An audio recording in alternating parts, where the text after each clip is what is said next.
Welcome to Let's Hear It.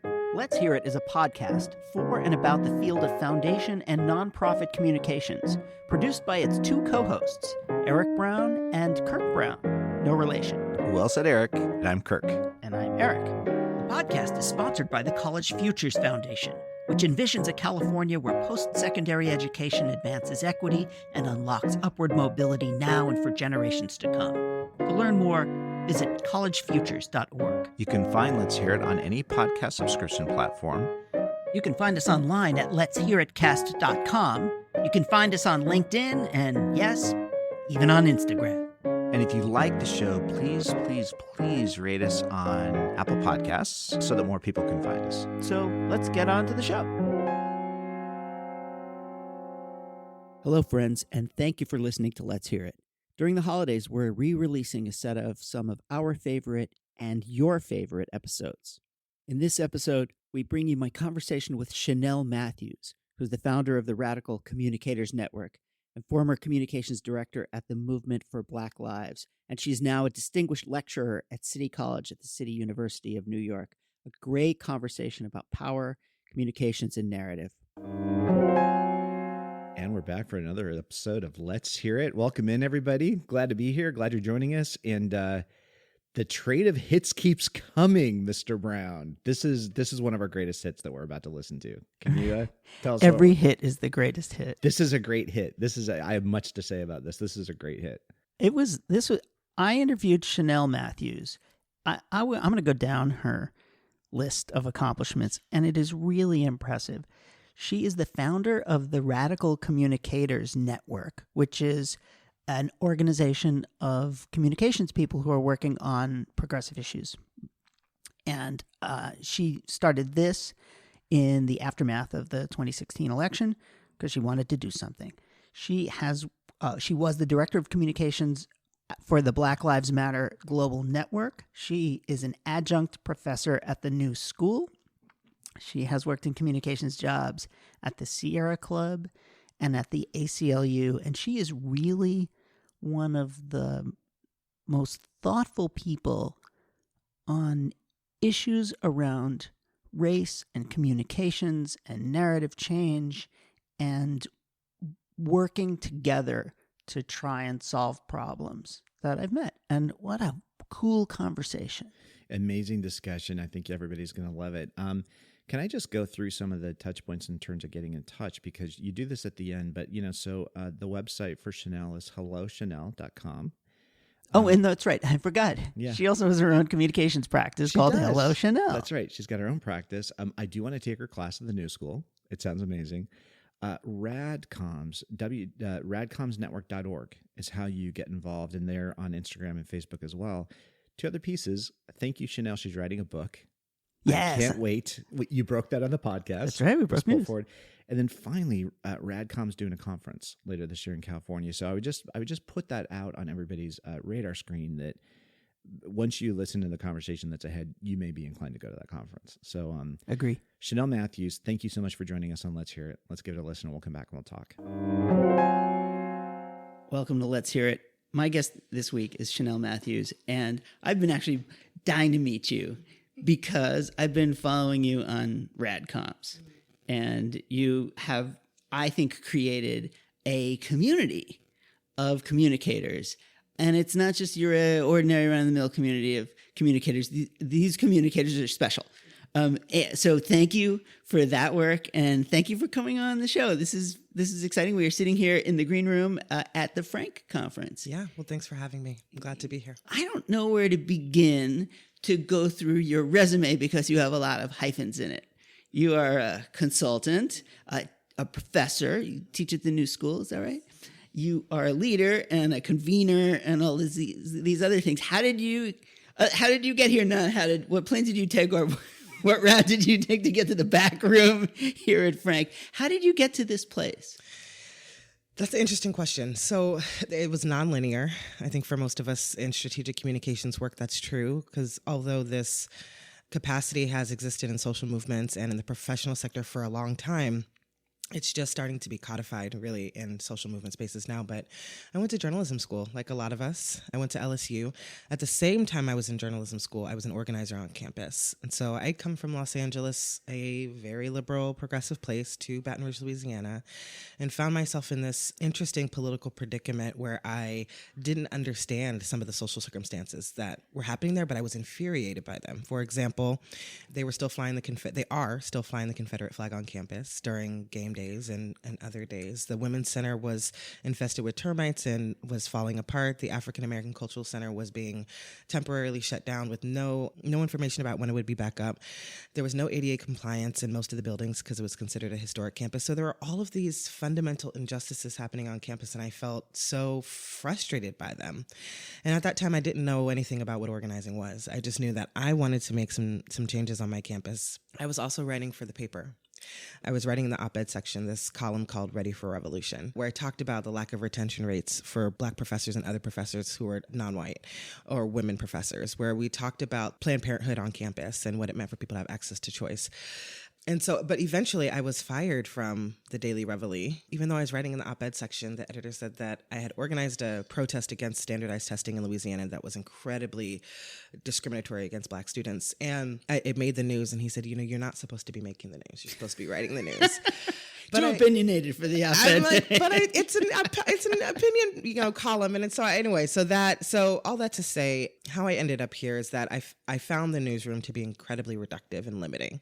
I didn't want to sacrifice my principles or my ethics for journalism, for the farce of objectivity in journalism.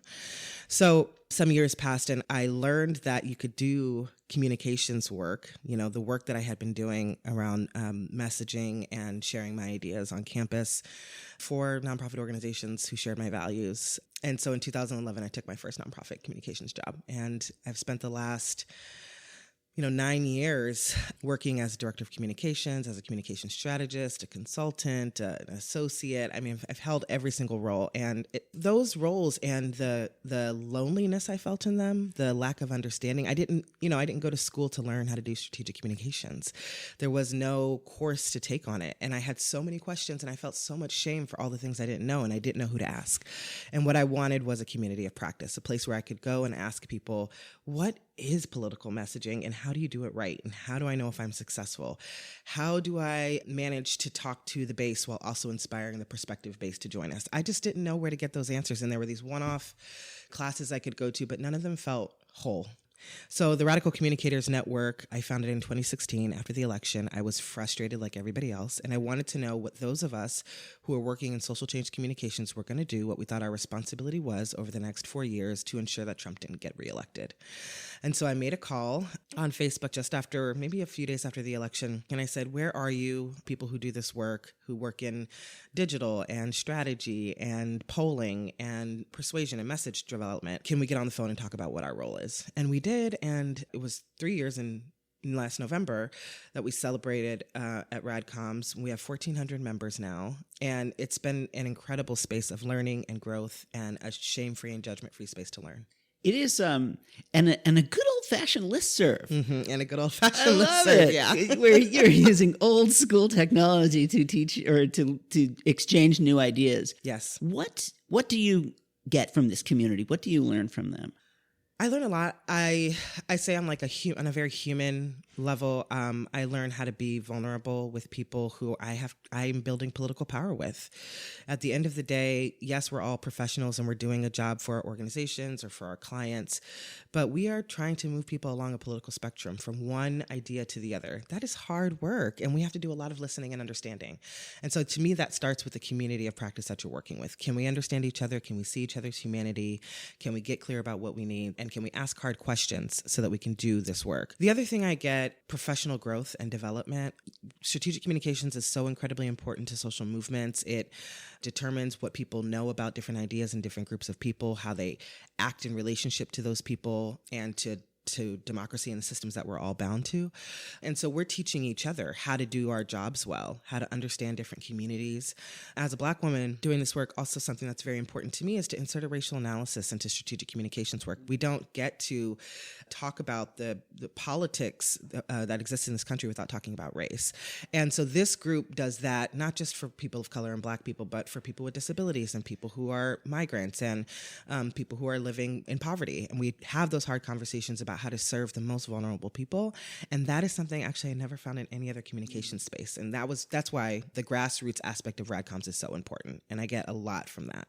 There was even a challenging conversation this week on the listserv, which I feel that they are engaging with each other with respect, and they are willing to say something when they see something. It's a little like being on the subway, but I do believe that people are having productive conversation. And it is hard to talk about race. Yeah, it is. People don't know how to do it. It's hard for them to do it with authenticity. Yes. And I experienced that. So I was just going to ask you about this particular issue since you've called the question, or someone called the question. Can you just describe what that conversation was like this week? What were the terms? What happened? I'll preface this by saying the listserv is made up of communication strategists from all different sectors and people with varying levels of radicalism. Right. Some people much more on the far left and some people who are just dabbling. So we often have a variety of perspectives on the listserv, and that is what makes it valuable. It also makes it challenging. So one of the members was looking for, I think the title of the message was looking for an African-American household name. And she was working for a client and the story was embargoed. And so she had to be very brief, but nevertheless, the tone that she used in the message really rubbed a lot of members the wrong way, and me included. Ultimately, she had divulged that, she has a client who's an ancestry kind of will help you figure out where you come from. And they have been challenged in that they predominantly work with white groups. And they were looking for somebody Black to take this product into the Black community and say, we have this product. And ultimately, people responded and said, this is tokenism. That is what this is. And they defined it for her. And I called her before I responded on the listserv, because to me, the way that we help people shift their thinking and change their behavior is not by shaming them. It's not by making them feel afraid. And we know that as communicators, but when it comes to interpersonal stuff, it's like we just forget that information. I truly believe that every person has the right to feel how they want to feel when they see something like that feels offensive or even racist or racially charged or prejudicial. And I think that this woman did not intend to offend by any stretch of the imagination. But if I'm being fair, she also didn't respond well. She didn't respond well when people said, hey, this wording of this is tokenizing Black people. This approach is part of the problem. We have to actually shift the systems. This company needs to take responsibility for building relationships with the Black community. And then somebody who's a part of that community will come and say, I want to be an ambassador for your product. And that's how that works. It doesn't work by saying, let's find a Black person who's popular and make this product popular with them so other people get. And that there's a danger to that. And this is on a small scale, but it happens on much larger scales too. And it creates a passive kind of energy among the base and allows people with power to continue to wield that power in really challenging ways. So I think what I learned from that experience, one is that I have a responsibility as the moderator and the founder of that group to nip that stuff in the bud when I see it, but to also handle those situations with grace and care, because I don't believe in cancel culture. I don't think that somebody saying the wrong things means that they're automatically out. I can't see how that's productive in any way. I also think that this person who was white has a lot of work to do around seeing and understanding how her biases or prejudices or blind spots even could unintentionally or intentionally harm people around her. It's easy to go to a defensive stance. We all get that. Nobody wants to be called out for being wrong about something, right? It's like in our reptilian brain, when we're ashamed or afraid, it's the same thing. It's like impending doom or impending physical fear, right? We just get freaked out. And we have to learn to control that, tap into our nervous system and understand how to say, you know what? I see what you're saying. I apologize. I'm going to go back and figure out how I don't do this again. Then we can all open up and say, we bring our defenses down and contend with it. But the last thing I'll say is that I think that it's hard in professional associations, of which Radcoms is one, to find the space to talk about these things in a way that allows everybody to feel heard and seen. It is not an easy thing to do. But I am committed, and the leadership team of Radical Communicators Network is committed, and the membership, I think, to finding ways for us to connect to our humanity while we're doing this important work around strategic communications, because to me, they are intertwined and they never won't be. I applaud you. You didn't take down the posts and say, let's, that's inappropriate, just take it down. You had the conversation. How did it turn out with this person? Is she still engaged? Yeah, I mean, I think so. It felt to me she could not hear us. She didn't feel like she did anything wrong. She felt like she wrote a badly worded post, but ultimately she thought that our addressing it was a bullying of her. I found, and which she shared, and I was disappointed to hear that, because it wasn't, and multiple people did address it with her, and that can feel hard to hear. But if you've written to a list of 1,400 people, every person has a right to say something about that. I let her know there wouldn't be any repercussions and that she'd be asked to leave the listserv. No, I mean, she's still a member. And to me, that wasn't the most important thing. The most important thing was that she understood the impact of her actions and was able to address them so that she could mitigate that harm in the future. And I'm just afraid to say I don't think that happened. Well, on that little note, we're going to take a break and think about it all, and be back in just a second with Shanelle Matthews. You're listening to Let's Hear It, a podcast about foundation and nonprofit communications, hosted by Eric Brown and Kirk Brown. Let's Hear It is sponsored by the Stupski Foundation, a foundation returning all its resources to the communities it calls home in Hawaii and the San Francisco Bay Area by 2029 to support just and resilient food, health, and higher education systems for all. Because change can't wait. Learn more at stupski.org. We are also sponsored by the Conrad Prebys Foundation. Check out their amazingly good podcast, and we're not just saying that, Stop and Talk, hosted by Prebys Foundation CEO Grant Oliphant. You can find them at stopandtalkpodcast.com. And now, back to the show. Welcome back to Let's Hear It. My guest is Shanelle Matthews, consultant, teacher, and runner of an old school listserv that with some new school ways of thinking. Welcome back, and thanks again for being here. Boy, oh boy, we're going to have this conversation for a long, long time. How did you get to this point in your thinking? I mean, it's probably not a straight shot from looking at Confederate flags at LSU to trying to have a really nuanced, I would dare say even loving conversation about differences on race.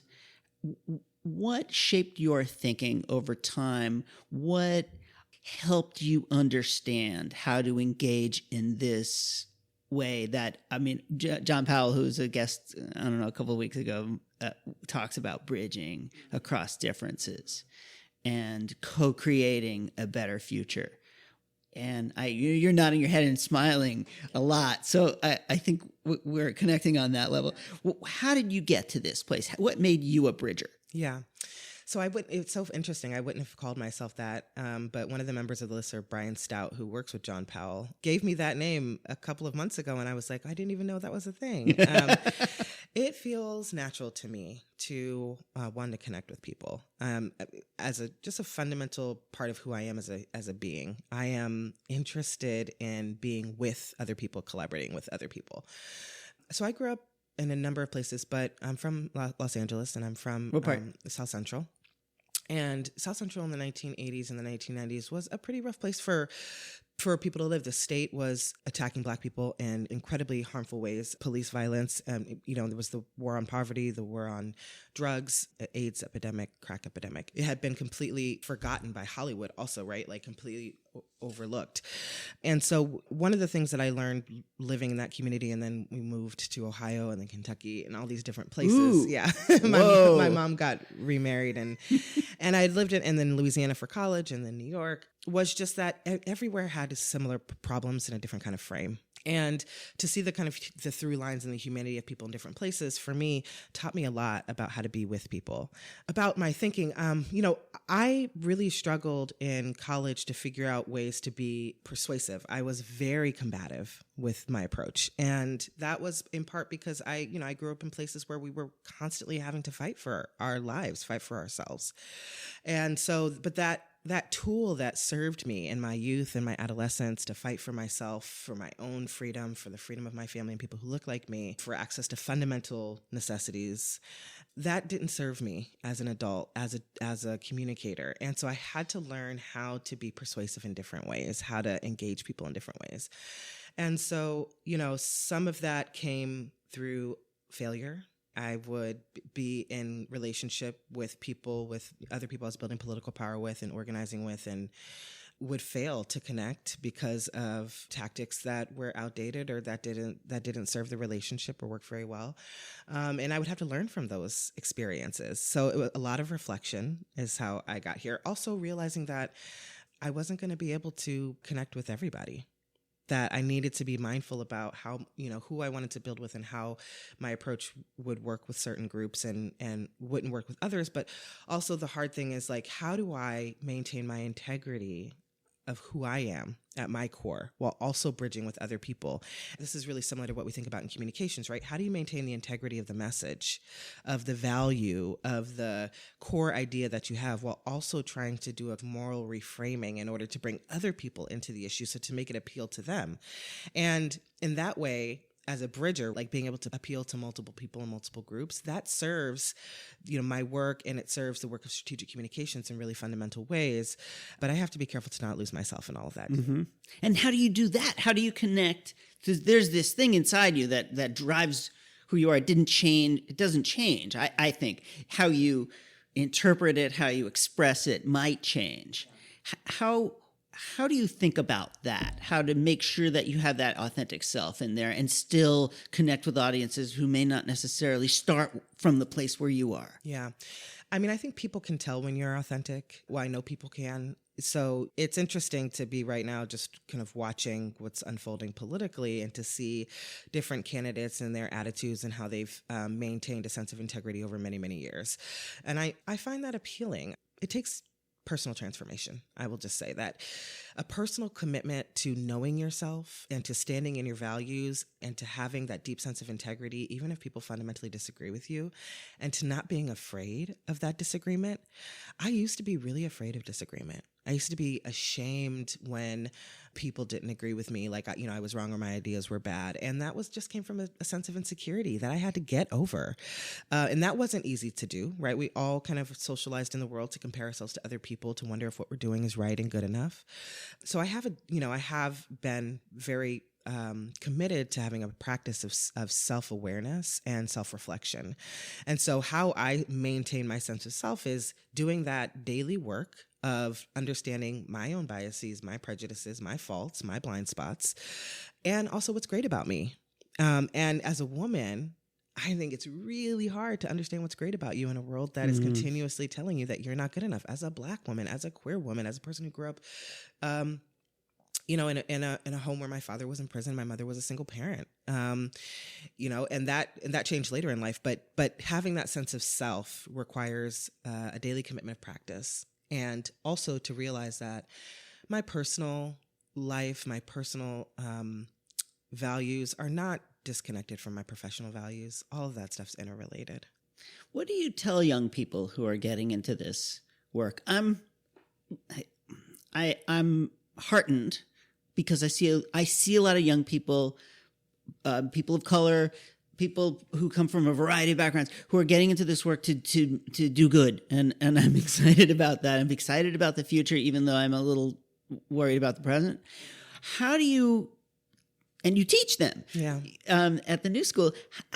How do you teach these young people about how to make a difference and about how to harness their passion? Mm-hmm. What do you tell them? Yeah. I mean, I teach incoming freshmen at the new school in a social justice program. So this is all we talk about, right? And I like the freshmen because they come in very excited, right? By the junior year, they are really tainted. And these are kids who understand the role of power in the institution that they're in. They understand the role of power, the lack of power they have as young people, right? That people kind of subjugate them to relegate them to a particular corner of movement spaces, and like they don't have big ideas. That they are aware of all of that, and so I mean, the first thing I tell them is they need to learn how to make assessments. That's what we do first. How do you assess what is happening around you? What tools do you have to determine how a situation is unfolding and what your proximity and privilege is in that situation, right? It starts with the self. Who am I? What is my relationship to the problem? And what is my responsibility to fixing it? And who has the power, right? And this is not unlike what we do in social movement spaces, a power analysis, right? Right. But you have to be able to sit down and say and realize that there is no objectivity here. You have a place in deciding how this shifts or how it doesn't shift, how change happens. So we talk a lot about that. We go through all the issues and try to examine them, who created the problem and how can we as individuals fix it. And we as collectively as social movements fix the problems. And then we just talk a lot about what it is that they believe is possible, because the great thing about young people's, once they've figured out how power works, how to assess the problem, is that they've got this infinite, boundless energy to try to solve for it. And, I'm 35, and I'm still very, very excited about the work, but I am definitely feeling the burnout, and they don't have that just yet. So, we have honest conversations about what's going on. And similarly to what happens in Radcoms and what happens to my social movement, political homes, we have a lot of conversations about our individual roles and responsibilities. And I just find the young people so inspiring and motivating. I've got one student who started the first Black magazine on the new school campus. Really? Called Alchemy, yeah. And she's the editor. She pulled together a set of writers and photographers and created it and fundraised for it by herself and had a kickoff party. And, she's 19.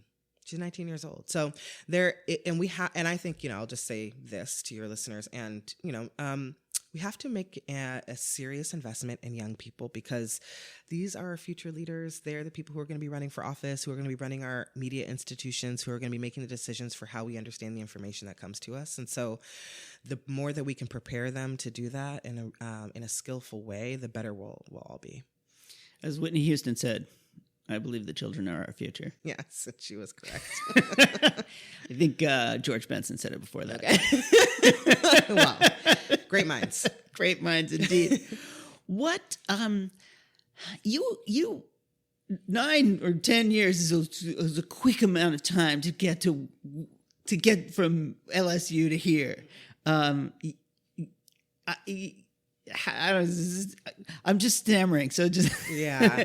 But how did you do that? It must take a sense of self, just an understanding about what you're capable of. What did you tap into to get from there to here?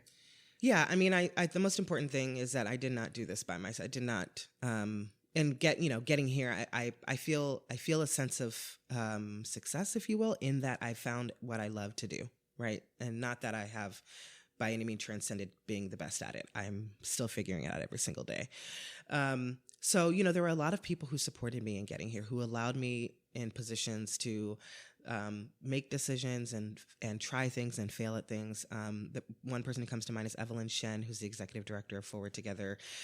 She gave me my first communications job in social justice, and I didn't know what I was doing. I was a communications manager for this reproductive justice organization. What was it called? It was called Forward Together. Oh, okay, that's right. Okay, great. And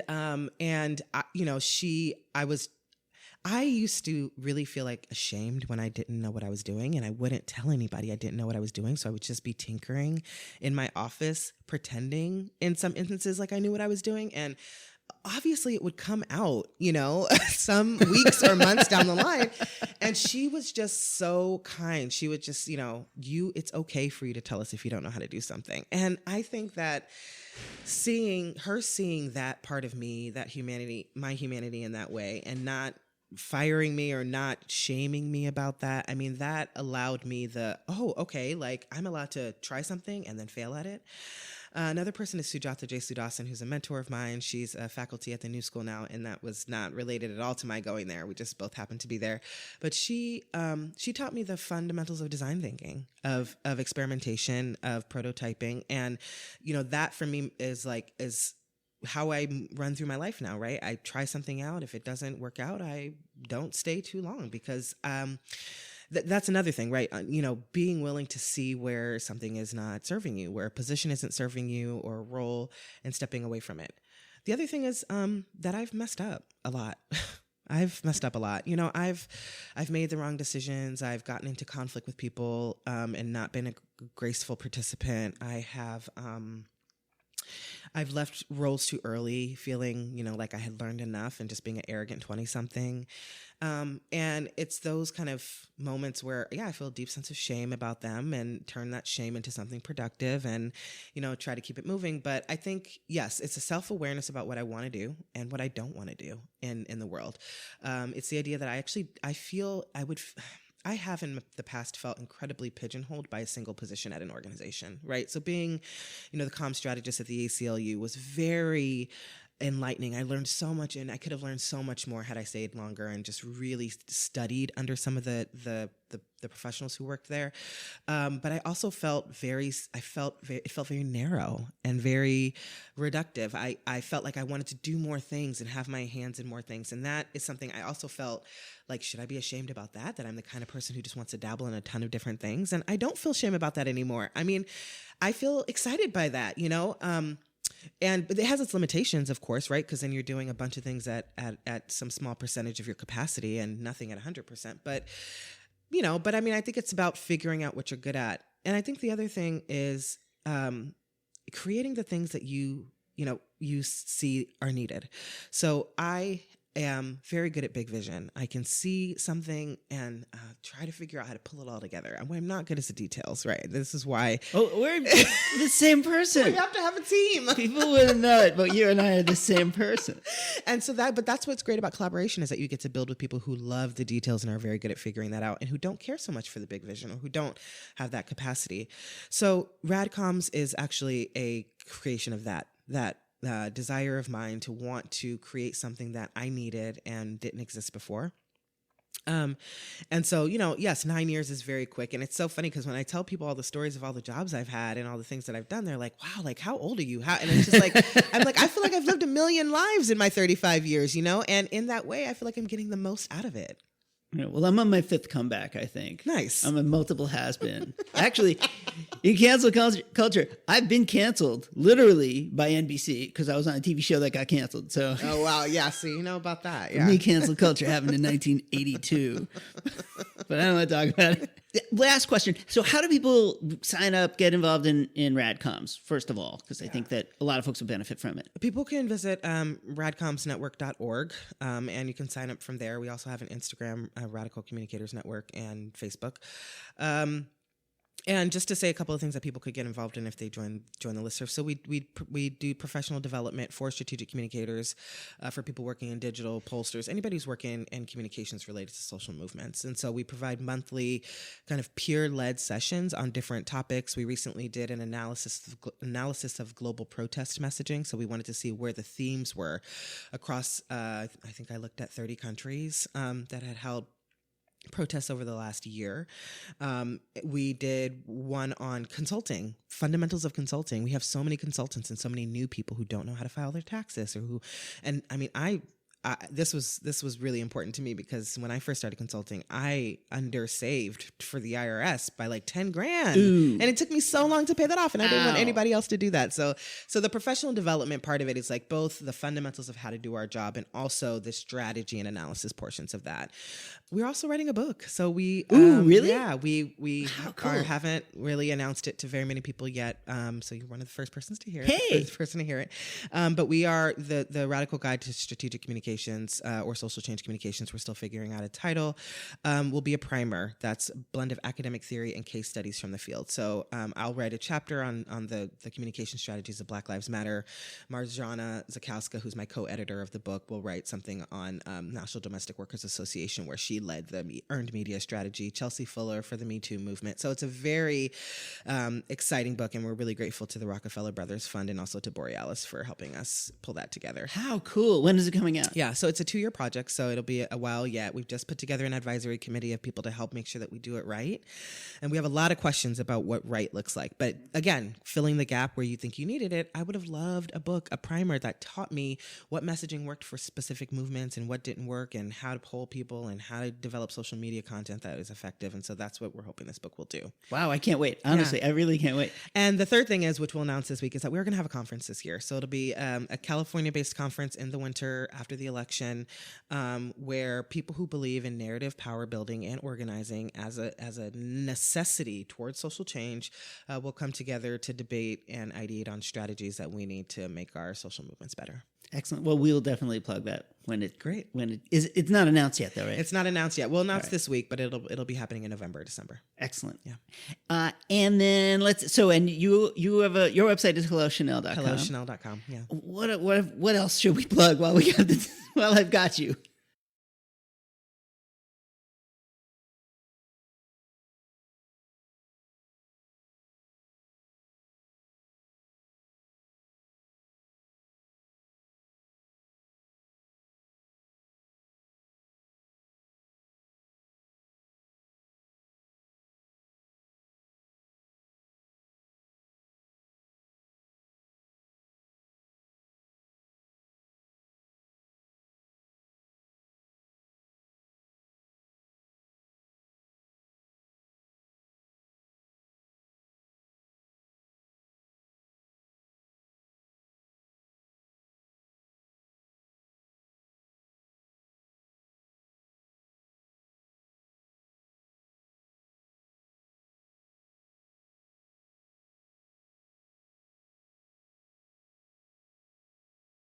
Well, I couldn't agree with you more. Thank you so much, Shanelle. It's a pleasure. It's a pleasure to meet you. I'm just so happy I got a chance to sit down and talk with you. Thank you, Eric. I appreciate it. Thanks again. And welcome back, Mr. Brown. So the Frank Conference has been a profitable journey to, a profitable contributor to the podcast this year, I would say. It was a journey of discovery for guests. Yes. Finally. There were some great folks there, and I had the opportunity to pull them aside and have really cool conversations. This is the first time in our podcast that I've really confronted envy on the podcast. That Shanelle's trajectory, what she's accomplished, the work that she's doing, it actually made me feel bad about myself. I felt like I wasn't contributing enough. And then she actually helped me. You just have to try harder. Well, and then she actually helped me reconsider. She was like, we don't have to feel shame for what we don't know how to do. And I was like, I love that. Thank you for saying that, Shanelle. But I'm like, Shanelle Matthews, you're absolutely the answer. Like everything about what you're doing and how you're thinking about it, this is also right. So let's start with Radcom. The Radcom network, and I guess Radcom's network is the way to say it. Right. What's your view into that? It sounds like you're on the list. You've witnessed some of the conversations that have taken place there. Just talk about that community and the contribution it's making to the work, because it sounds amazing. It is a forum for people to learn from each other. Of course, they also do trainings, and they're doing other work around narrative shift and things like that. So Radcoms provides a set of tools for people who are working on kind of progressive social change communications. And it is also a forum. It is a very, very lively forum. It's a listserv, like old school listserv. I love that. That's so awesome. In which people are having very interesting conversations. And then a lot of it is news you can use for consultants that are learning how to, do their taxes and things like that. But as you heard, really getting into it on important topics around talking about this work, learning about how to communicate, and hashing out differences, or trying to kind of find ways to bridge across differences. And as you also heard, it isn't always possible to do that with total satisfaction, and that is also a fact of life. Yeah. It's funny. I was listening to that whole thread, and one of the things as a parent that I've kind of had to come to terms with is what I think of as like the happy sorry moment. It's like you're so sorry something happens, but you're kind of happy it happens because of the learning that comes along with it. And it feels like in the one instance you guys were talking about, that Shanelle was really, there's a grace and a care to how she's handling this, this set of conversations. And then she's also unpacking the depth and the richness of what's going on in all the parts. And again, there's a way of seeing all the different levels happening in real time that Shanelle is able to bring to it that is really extraordinary, and it just makes me feel like that we all need to be on this listserv, know what I mean? Like, and listening in.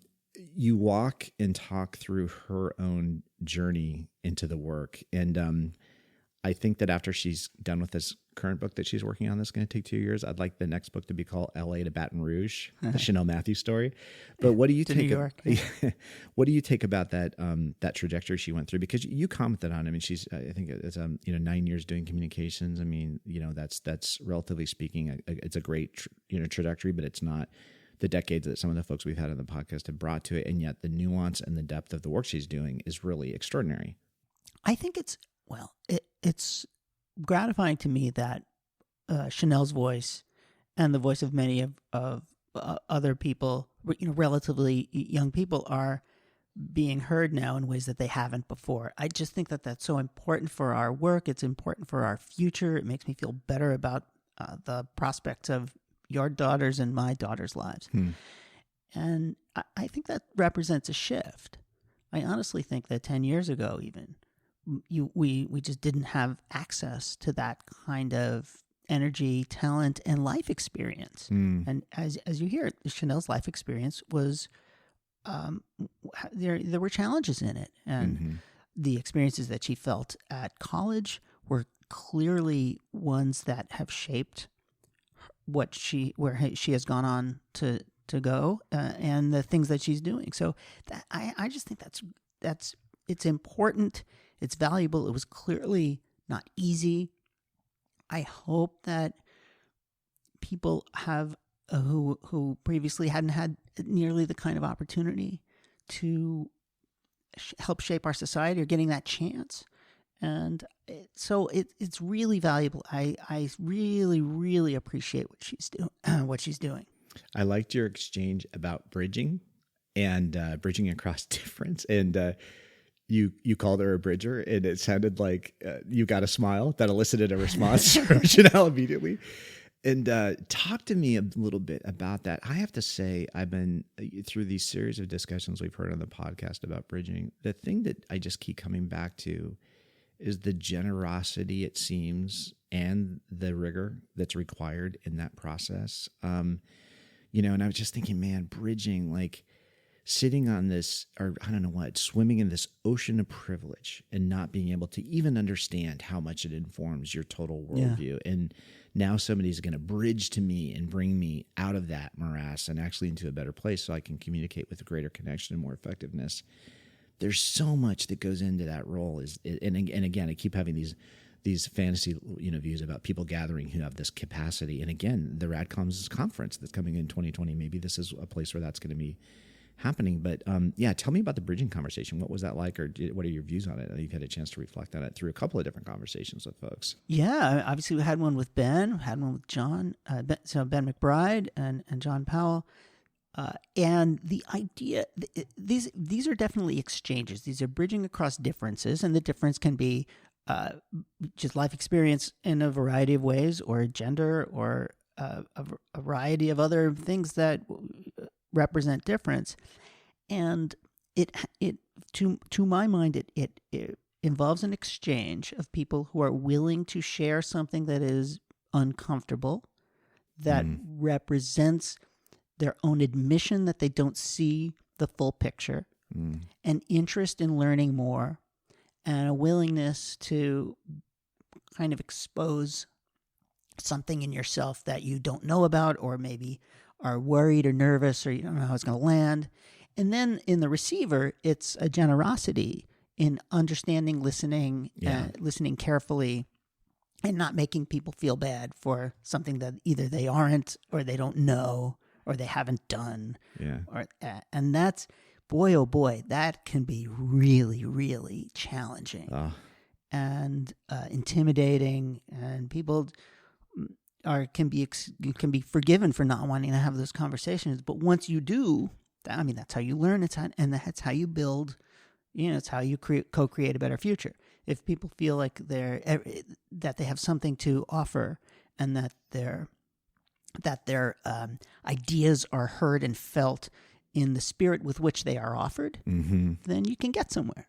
Well, and I liked how Shanelle was very clear too that there's a real intersection between her work life, the journey she's been on professionally, her own personal journey, but also, she talks about this process of personal transformation, that all these things are very much connected for her. And that when she talked about figuring out ways to be persuasive without being combative, I was like, yes, there it is, but she talks about, but we grew up fighting for our lives. We were fighting to be seen. People didn't, fighting for people who looked like us.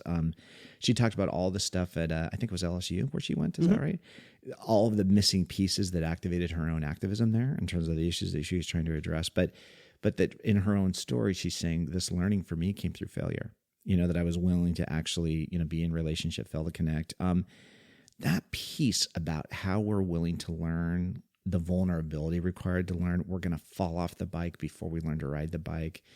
It just made me think about this whole thing about cancel culture, but we need to be willing to say the wrong thing at times and learn from that, or have the wrong thought at times and learn from that. It feels like Shanelle is actually moving the needle on that, like creating spaces for these kinds of conversations to happen and for real change to take place. And I'm just like, whoa, this is the quality of the thinking, the quality of the work, and the quality of the person who's doing this. It leapt off the interview for me in terms of the conversation you guys had. Yeah. And again, it's a weird conversation that like you and I are just sitting here, two guys, we have no melanin. Like, you get any whiter than us, you're blue. You disappear. You vanish. Kirk, you can't stand next to a white wall. No, I can't. Nor can I go outside. Actually, you can't stand next to a pink wall. Yeah, right. More fair. And yet, I mean, I want to learn. We need to learn desperately? I want to do better. Yeah. I want to make the world a better place. I understand. I understand what I understand, and I just want to do better. And the fact that Shanelle and other colleagues are eager to have that conversation in a way that is bridges across differences and co-creates a better future. I said it a trillion times, but I believe it to be true. I hope has value to our collective work, and the fact that like two white guys can sit here talking about it. And if people receive that in the spirit with which it is offered, which is one of trying to do well, then great. And there may be some people who have a different experience, and that's okay. But we're going to give it a shot.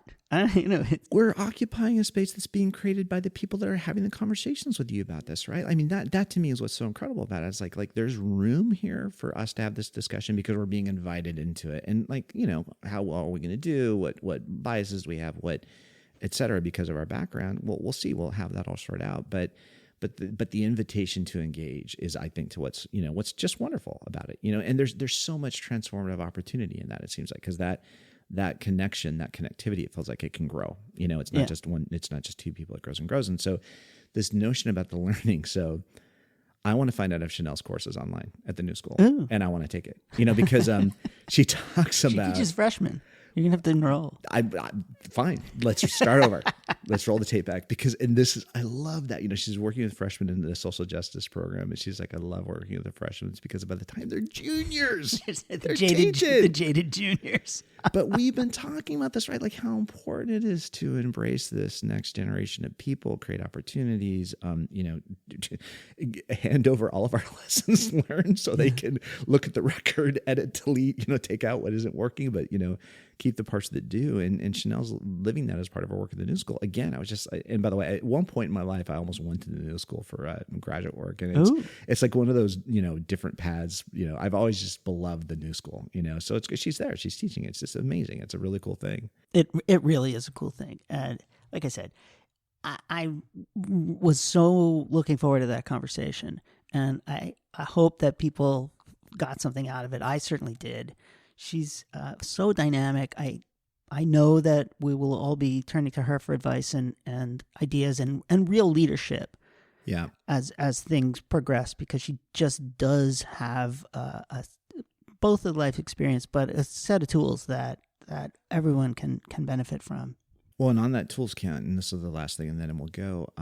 Part of that coursework she described is the first thing she works with them on is she tells them how to make assessments. She tells them how to do that evaluative work around change and what change you're trying to make and what's your role in it. And as she continues doing her writing, maybe she's already done it, but I hope she codifies that in some way, that it becomes actually not just New School curricula, not just for the kids in her classroom, but that people like us, people everywhere, can have access to that thinking in that rigor, because again, it just feels really tremendous. Well, Shanelle, man, thank you for joining us. HelloShanelle.com. The radcommsnetwork.org is how you get involved with that listserv. And we'll be looking forward to the conference. So I want to make a pitch. Okay, pitch. I think we should try to send you or me to the conference and either grab people for interviews in the hallways or even live podcast at the conference. Or even better, hopefully Shanelle and her team will be doing some live podcasting out of the that'd be fun too. Because I'm sure there are people that are in other parts of the country that could benefit tremendously from the conversations that are happening there that may or may not have the ability to get all the way to California, wherever it's going to be held. And we'll be looking forward to the book. Yeah. Write your book, do your podcast, throw your conference. Hey, and one more thing. I have one more pitch, which is for folks who are familiar with the Communications Network Clarence B. Jones Leadership Impact Award. The time is open. The nomination period is open now for folks to nominate their communications campaign that they think deserves to be recognized. So if you have someone to nominate, absolutely go ahead and do it at jonesaward.org. And just another way to remind us all that communications actually can make a difference. Awesome. Well, thank you, Eric. What a great interview. Shanelle Matthews, thank you for joining us. And thanks, everybody, for listening into Let's Hear It. Let's hear it. Okay, everybody, that's it for this episode. Please let us know if you have any thoughts about what you heard today or people we should have on this show, and that definitely includes yourself. And we'd like to thank our indefatigable producer, Harper Brown. John Ali, the tuneful and inspiring composer of our theme music. Our sponsor, the Lumina Foundation. And please check out Lumina's terrific podcast, Today's Students, Tomorrow's Talent, and you can find that at luminafoundation.org. We certainly thank today's guest, and of course, all of you. And most importantly, thank you, Mr. Brown. Oh, no. Thank you, Mr. Brown. Okay, everybody. Till next time.